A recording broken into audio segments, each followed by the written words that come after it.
Bom dia, irmãos, irmãs, amigos. Vamos continuar nossa jornada em Números, capítulo 14. Números 14.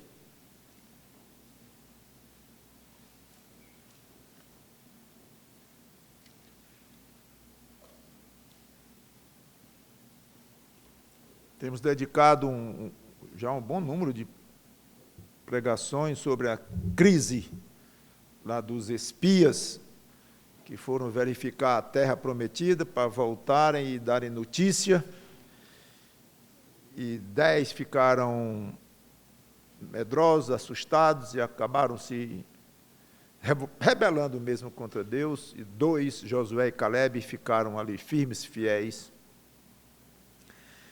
E vimos que, de uma maneira quase inacreditável, a multidão decidiu pelo apedrejamento de Josué e Caleb por estarem defendendo, não vou dizer nem a palavra de Deus, mas o próprio Deus que estava envolvido pessoalmente ali. Aí nós terminamos verificando que Deus resolveu assumir o controle da situação e apareceu. E paramos ali, aqui em Números capítulo 14, versículo 10. Apesar disso, toda a congregação disse que Josué e Caleb deviam ser apedrejados, porém a glória do Senhor apareceu na tenda do encontro a todos os filhos de Israel. Pronto, paramos aí. E agora vamos continuar. Lendo o 11 e o 12. O Senhor disse ao povo, não. A Josué e Caleb, não. A Moisés. Curioso.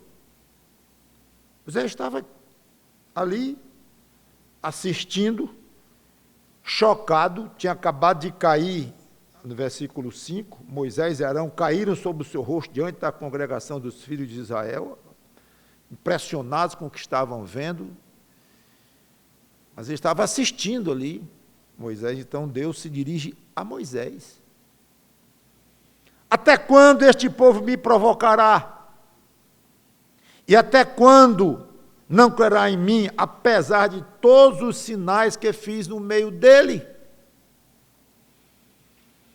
Vou feri-lo com pestilência e deserdá-lo, e farei de você povo maior e mais forte do que este. Vamos orar.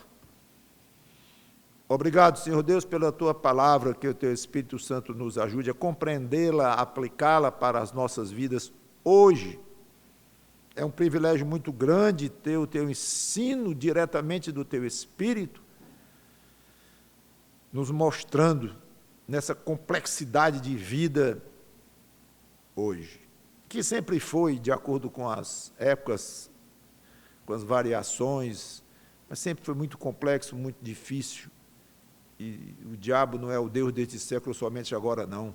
Já era desde o tempo de Cristo, já era desde que Adão pecou. Então, cada geração tem a sua complexidade, as suas dificuldades de conviverem com o pecado, e muitos, a maioria, gosta disso e se entrega a isto, e outros não entendem nada, nem querem entender, querem curtir a vida, e uma minoria entende, passou a entender pelo Teu Espírito Santo que está tudo errado aqui, porque há uma maldição do Criador sobre este mundo que pecou. E essa minoria é abençoada pela fé e crê na Tua palavra e começa a enxergar coisas absolutamente invisíveis aos olhos de quem está em pecado e não tem comunhão contigo. Então, já que nós crentes temos essa capacidade agora dada por Ti, que saibamos desenvolvê-la e aproveitá-la e não viver como antes, como se estivéssemos ainda na escuridão, sem entender nada e deixando o céu para depois, os pensamentos das coisas no alto, para quando chegar lá. Aqui tem muito o que fazer, tudo é muito corrido e não tem tempo, não. No céu vai ter eternidade, então lá eu penso nisso. É uma pena, é uma pena. que essas pregações ajudem a mexer com o crente, para que ele valorize mais os dias que passam aqui na terra, para pensarem no céu, falarem do céu, espalharem sobre o céu, sobre Cristo, viverem em função da vida eterna que já começou para eles. Em nome do Senhor Jesus Cristo, te peço e te agradeço. Amém. Aliás, hoje à noite a pregação é sobre céu. Compensar, né? A passada foi um pouco pesada, inferno. Hoje será, se Deus quiser, sobre céu. Deus indignado com a dureza do povo, após tantos milagres, tanta ajuda, e ele anuncia aqui uma providência, talvez dividida em 3, ferir o povo. Não sabemos se ele quis dizer matar, que às vezes ferir na Bíblia significa matar, destruir tudo, não ficar um, pode ser. Pode ser que fosse realmente ferir, danificar tremendamente o povo mesmo e castigá-lo com pestes, doenças e tudo mais. Pelo menos a maioria do povo, e deixar o povo em estado extremamente sofrido e por uma decisão de Deus. Não sabemos se ele estava em ideia de matar, eliminar tudo, deixar alguns, depois de fazer muitos doentes. Segundo, deserdar o povo. No caso de ele ter eliminado completamente o povo, claro, já estava automaticamente deserdado, estava automaticamente tudo, já tinha desaparecido. Se tivesse ficado um pouco de povo, que ficasse claro, os que sobraram aí, não tem mais nada a ver comigo, estão deserdados. Isso pode passar quase desapercebido.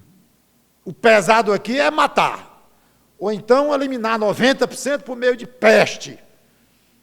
Isso aqui é o forte. O deserdado é uma coisa não tão chocante, pois o pesado está aqui. Aqui. Implica que o povo, como herdeiro, antes disso, implica que o povo era herdeiro de Deus. Que eles, os judeus, herdariam não somente bênçãos materiais da terra prometida, e onde mana leite e mel e tudo, mas proteção, como eles já estavam tendo, incluindo aí proteção espiritual, o próprio Deus olhando para eles, ajudando-os, ensinando-os, é assim que vocês me agradam, é assim que devem me adorar. Tudo dado ali, na mão deles, ensinando como era a maneira de vir a Deus, Deus prometendo maravilhas para esse povo, herdeiro. Não vai ser mais não. Vai ser um povo como outro qualquer na terra. Claro, Deus é criador de tudo, Deus controla tudo, mas não era mais depositário daquelas promessas maravilhosas de Deus. Acabou. Isso era forte. Talvez pior do que matar. E pensar que nós somos herdeiros de Deus hoje. Gálatas 4 e 7. Qual é a pior coisa que pode acontecer com um crente? Morrer. Não, quem falou assim está entendendo pouco da Bíblia. Perder entes queridos. É muito ruim, certamente, mas está longe. A pior coisa que pode acontecer com um crente hoje, sabe o que é? É ser deserdado. Ou seja, deixar de ser crente. Essa que é a verdade. É teórico, porque isso é impossível, de acordo com as Escrituras. Mas é bom o crente saber disso, mesmo teórico, para valorizar aquilo que tem. Porque o que nós valorizamos muitas vezes mesmo, sabe o que é o salário. É o que está no banco. É a saúde, a capacidade. de se deslocar, de não estar mais na quarentena, tudo fechado, não estar com tanto medo das coisas. O futuro de um filho, de uma filha. Isso aqui é importante para nós aqui. O que é importante nós somos seres humanos e vivemos aqui nesta terra respirando esse ar. Mas isso é secundário. O importante é nós sermos herdeiros de Deus. Gálatas 4:7, eu já cheguei lá, pode deixar que eu vou ler. Assim você já não é mais escravo, porém filho, e sendo filho também é herdeiro por Deus. Mesma verdade em Romanos capítulo 8, versículo 17. Eu posso ler também rapidamente, que diz assim, Romanos 8 e 17. E se somos filhos, o 16 é um espetáculo, eu não posso deixar de ler. O próprio Espírito confirma ao nosso Espírito que somos filhos de Deus. E se somos filhos, somos também herdeiros. Herdeiros de Deus e co-herdeiros com Cristo. Se com Ele sofremos, para que também com Ele sejamos glorificados. Algum judeu com o mínimo de sensibilidade espiritual deve ter tremido na base quando Deus disse, eu vou ferir esse povo, eu vou deserdar esse povo. Não, Senhor, isso não. Nos mata, mas não nos deserda, provavelmente. E a terceira coisa que Deus prometeu no pacote das punições era fazer de Moisés um povo maior e mais forte do que aquele que estava na frente dele. Em suma, sabe o que isso significa? Fazer de Moisés um novo Abraão. Só que um Abraão muito mais importante, porque seria um povo maior, mais forte. Aí, tentando mostrar humildade, vamos já ver que Moisés diz algo como, que é isso, Senhor? Me fazer um novo Abraão, fazer de mim um povo maior e mais forte? Não, que é isso? Eu não mereço. Mas,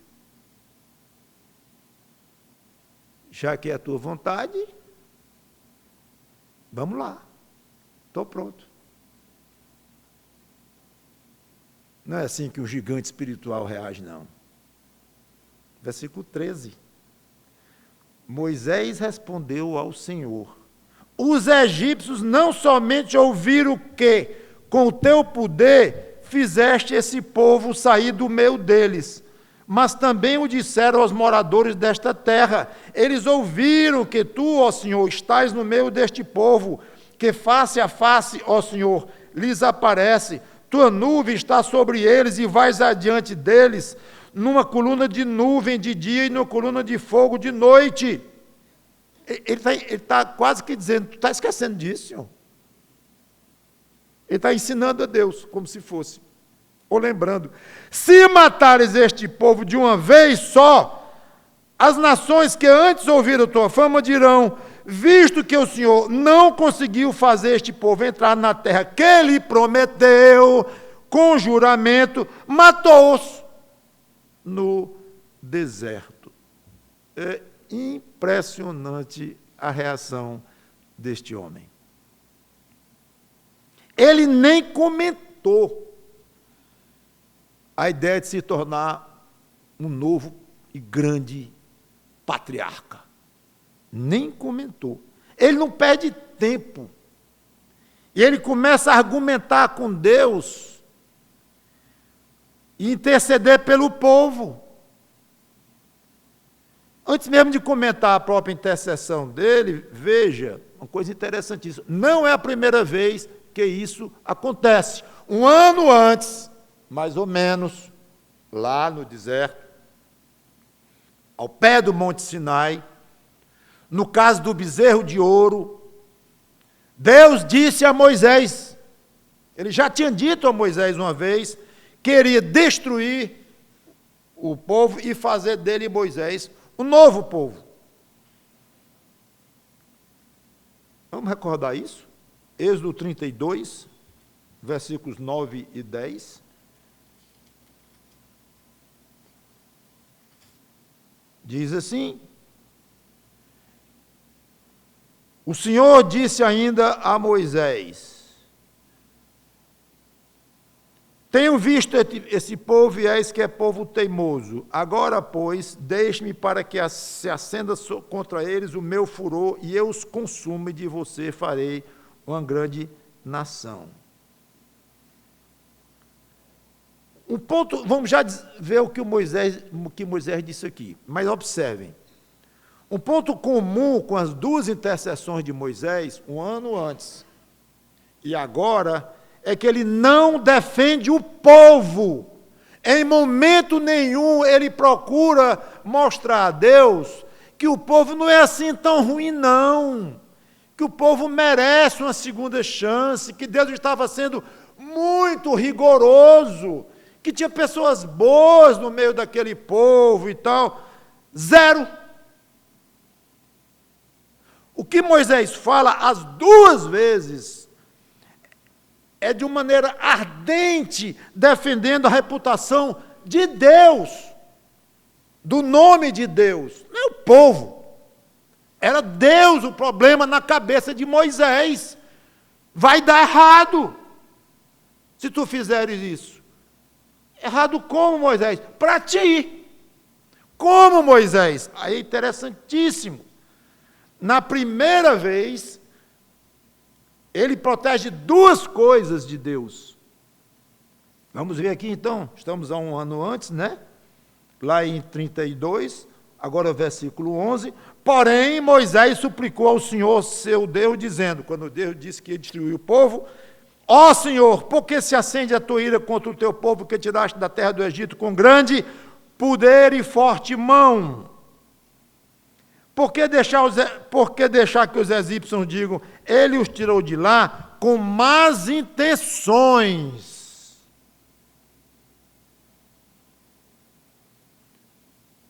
Para matá-los nos montes e para eliminá-los da face da terra. Deixa de lado o furor da tua ira e muda de ideia contra este mal, contra o teu povo.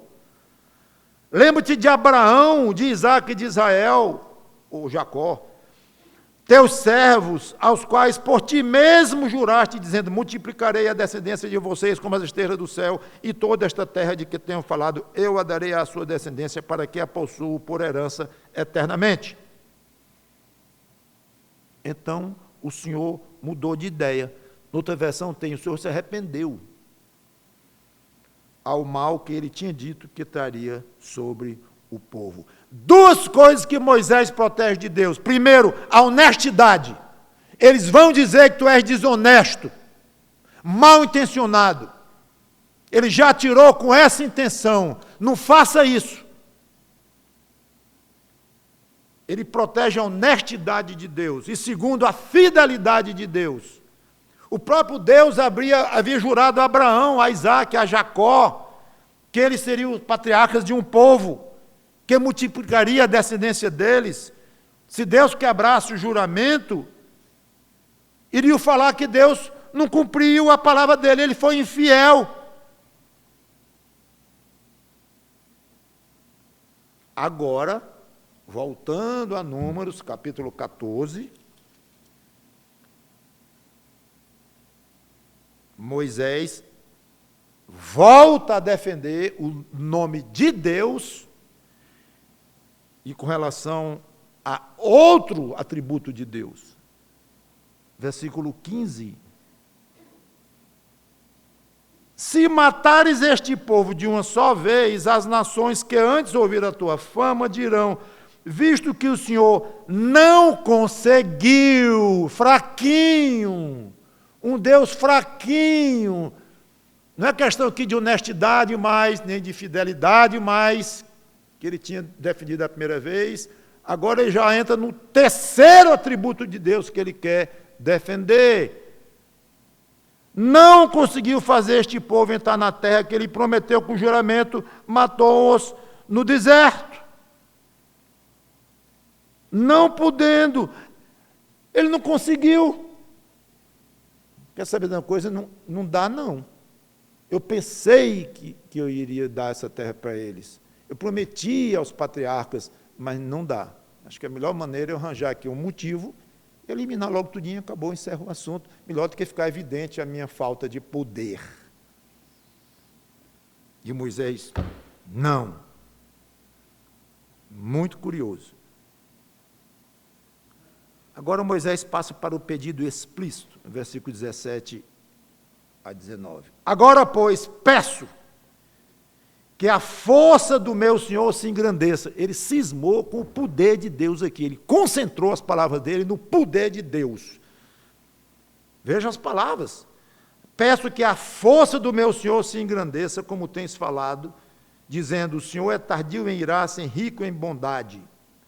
Ele perdoa a iniquidade e a transgressão, mas não inocenta o culpado, e visita a iniquidade dos pais nos filhos até a terceira e quarta geração. Perdoa, pois, a iniquidade deste povo, segundo a grandeza da tua misericórdia, e como também tens perdoado este povo, desde a terra do Egito até aqui. Muita habilidade de Moisés.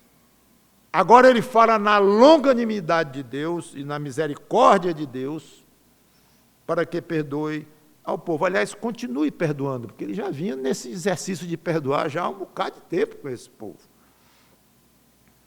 Há algo muito interessante aqui, sutil. Moisés pede que a força de Deus se engrandeça. Mas logo depois, ele não diz, leva, quebra, destrói aqueles povos inimigos, aqueles gigantes que apavoraram os 10 espias, destrói, faz chover granizo, pedra ali, destroça tudo ali, mostra quem tu és. Ele diz assim, mostra o teu poder, perdoa. Seja paciente com eles. Tem misericórdia. Isso é poder? Isso é poder. É muito, muito impressionante como esta ideia está presente nas Escrituras, a ideia de associar poder, não somente, claro, com o poder físico de fazer pedra chover do céu, o mar se abrir, claro que isso é poder também, mas esse é poder quase secundário. Poder físico, essas coisas aí, de matar um monte de gente só querendo e fazer coisas espetaculares, isso é poder, mas isso é o de menos. O poder nas Escrituras é o exercício de virtudes, até para Deus. O exercício dos próprios atributos de Deus. Ao exercer atributos, Deus está mostrando o poder. O poder físico é um atributo. Então, quando ele destrói a gravidade e faz o machado subir, ele está mostrando o poder, certo? É um dos atributos dele, ter poder físico sobre a natureza, mas também é atributo dele amor, misericórdia, longanimidade, isso é atributo, isso faz parte dele, e qualquer exercício de qualquer atributo de Deus mostra poder. E nós não devemos associar a ideia de poder sempre com essa questão bruta. Eu quero dizer bruta no sentido de física, de grandes forças operando de uma maneira externa, visível. Isso é fantástico. Poder não é só fazer coisas estrondosas. Cada vez que Deus perdoa, Ele utiliza um atributo. Então, Ele está usando poder. Eu estou dizendo isso com 2 motivos. Primeiro, para exaltar o poder de Deus, ensinar esse poder de Deus da maneira como a Bíblia ensina, de maneira muito mais abrangente, muito mais profunda do que apenas fazer trovões. Mas eu quero mostrar que, como filhos de Deus, nós temos que imitá-lo.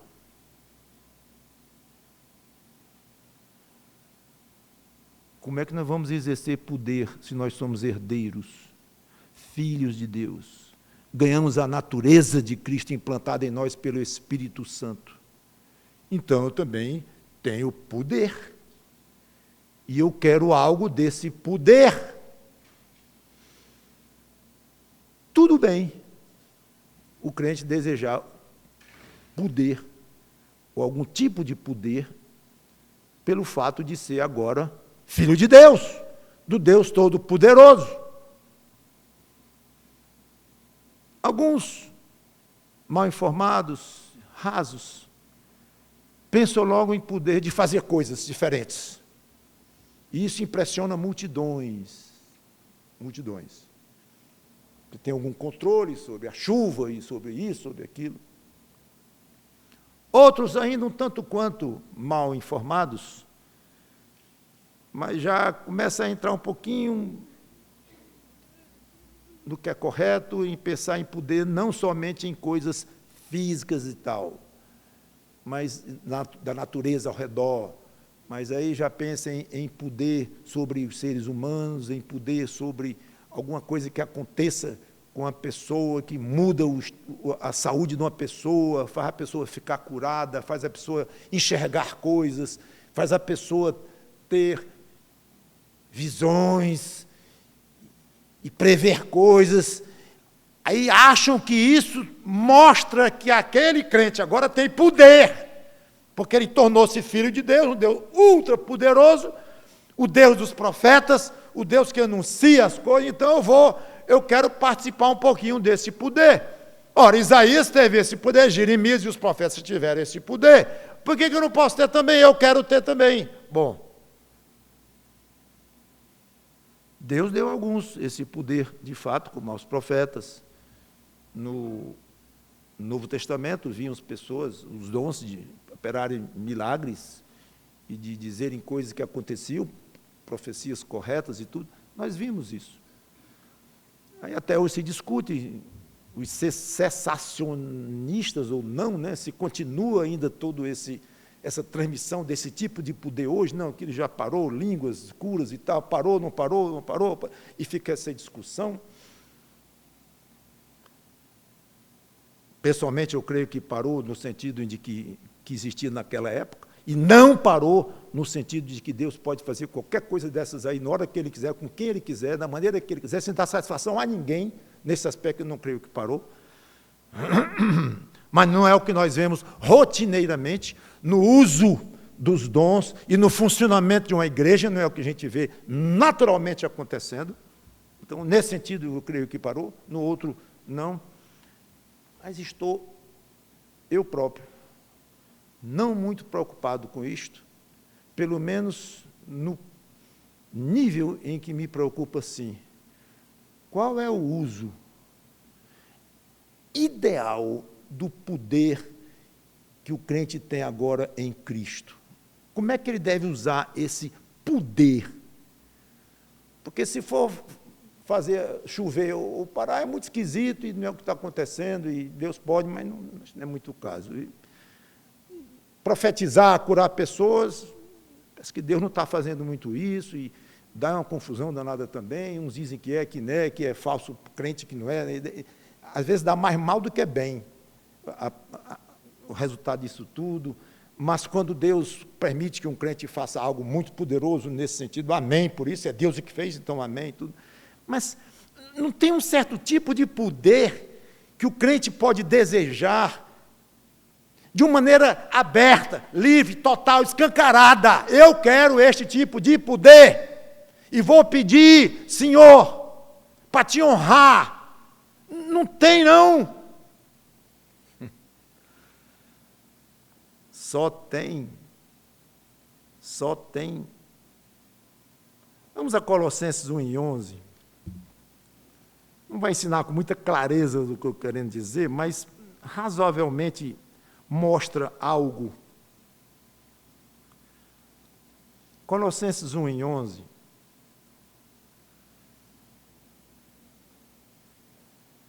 Assim vocês serão fortalecidos, opa, a palavra está aí, fortalecidos com todo o poder. Agora vai. É esse poder que eu quero, como crente. Já penei muito sendo escravo do diabo, amarrado ao império das trevas, agora eu quero é poder. Uma vez, uma moça, numa outra igreja, chegou para mim e disse: pastor, eu vou embora daqui, desta igreja. Você vai embora da igreja? Vou, pastor, no meu gabinete. Com muito respeito, eu vou embora, acho que eu já contei isso aqui. E por que você vai embora? Não está gostando? Eu gosto muito da igreja, das pregações, dos irmãos, tudo, gosto de tudo aqui. Mas é porque eu quero mais poder. Aí ela fez um gesto que eu nunca esqueci. Eu quero subir numa espiral de poder até não sei nem aonde. E aqui eu não vou conseguir. Por quê? Vocês não curam. A gente não vê aqui milagres acontecendo, não vê profecias sendo ditas e cumpridas. Então, vocês se limitaram muito aqui, com todo respeito, pastor, mas eu quero subir muito mais do que isso. E foi embora mesmo. E até hoje é uma crente, em outra igreja, em outro tipo de ensino e tudo. Uma pessoa fiel, uma senhora hoje. Mas é interessante, ela queria algo lícito, poder de Deus. Mas a manifestação desse poder, ou a forma deste poder, não estava bem encaixada no que Deus está querendo para todo mundo hoje, para todos os crentes hoje. Repetindo que Ele pode fazer um crente subir numa altura muito mais alta do que ela pensava que poderia ser. Deus pode fazer isso, sim. Mas é porque a gente desejar ir atrás, ao ponto de deixar uma igreja séria atrás disso aí. Não vejo isso nas Escrituras, irmãos, não vejo. E o que o senhor vê? Colossenses, bom, eu espero que eu esteja vendo o que tem, né? Colossenses 1:11. Assim vocês serão fortalecidos com todo o poder, bom demais, segundo a força da sua glória, em toda a perseverança e paciência. Cadê o poder de fazer coisas, de perseverança, paciência? Com alegria, dando graças ao Pai que os capacitou a participar da herança dos santos na luz.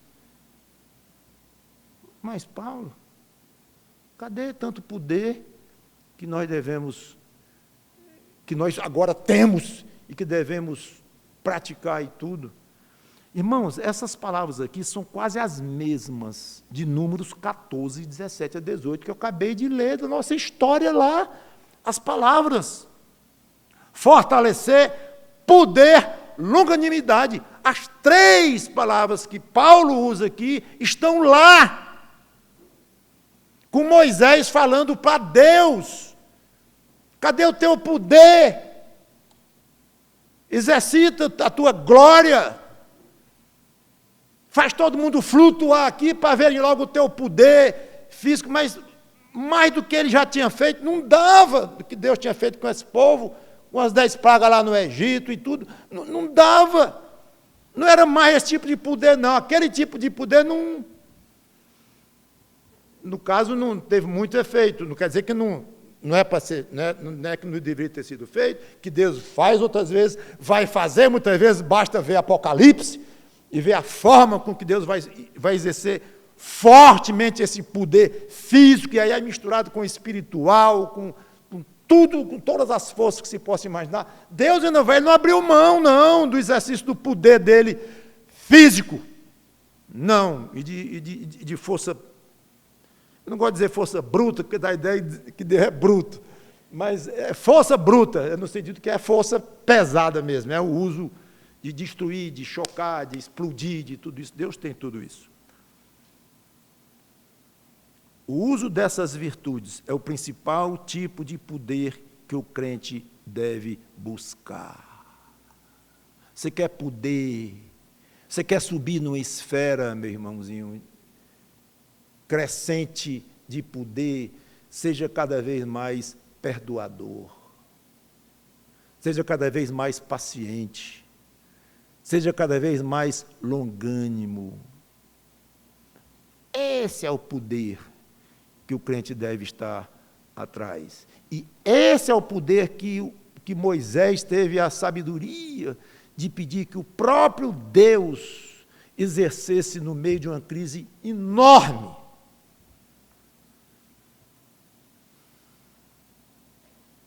Estou numa dúvida, porque já estou no final, com 3 observações. Não, está resolvido. Eu paro aqui e vou fazer dessas 3 observações uma pregação inteira. Porque tem muita coisa aqui para se comentar e são segredos de vida para o dia de hoje. Incalculáveis. Segredos do pastor Mauro Clark. Não. Que é isso? Segredos da Bíblia. É só abrir, é só estudar, é só ler, é só orar pedindo sabedoria para compreender e tempo para poder absorver essas coisas. Espiritualidade não se consegue encapsulada, não existe. Tome aqui 3 comprimidos de sabedoria de Deus, de 8 em 8 horas. Não tem. Não, então eu vou para o Instagram, que lá tem pregações em 7 segundos. Alguém teve a paciência de ouvir uma pregação de 30 minutos do John MacArthur ou do John Piper e resumiu em 1 minuto. É um gênio, né? Esse irmão que fez isso aí é um gênio. Resumiu uma pregação de 1 hora em 5 minutos. Resumiu. Então, sopa no mel, vou gastar 5 minutos e vou crescer. Tudo bem, eu não vou ser arrogante a ponto de achar que cresci igual ao que o pobre coitado suportou 1 hora de pregação lá. Eu não vou dizer que eu vou crescer espiritualmente de uma maneira igual, mas uns 80% eu cresço com 5 minutos só e tal. Vai nessa troca. Não funciona. Mas, pastor, o senhor está dizendo isso, falando mal do Instagram de novo? O senhor acabou de voltar para o Instagram, que aconteceu de fato, me convenceram. É o jeito, no sentido de que é um mal necessário para se conduzir, talvez, alguém para, daqueles 5 minutinhos ou 1, dá vontade de ouvir mais, e em vez daquela coisa, daquela mistura medonha que tem ali naquele troço, dali escapa para o site e vai lá buscar o site só para isso mesmo, que foi o grande propósito esse, é levar pessoas para o site, que lá tem pregações de 1 hora, muitas, de meia hora, e eu digo isso não é só de mim, é de qualquer pregador.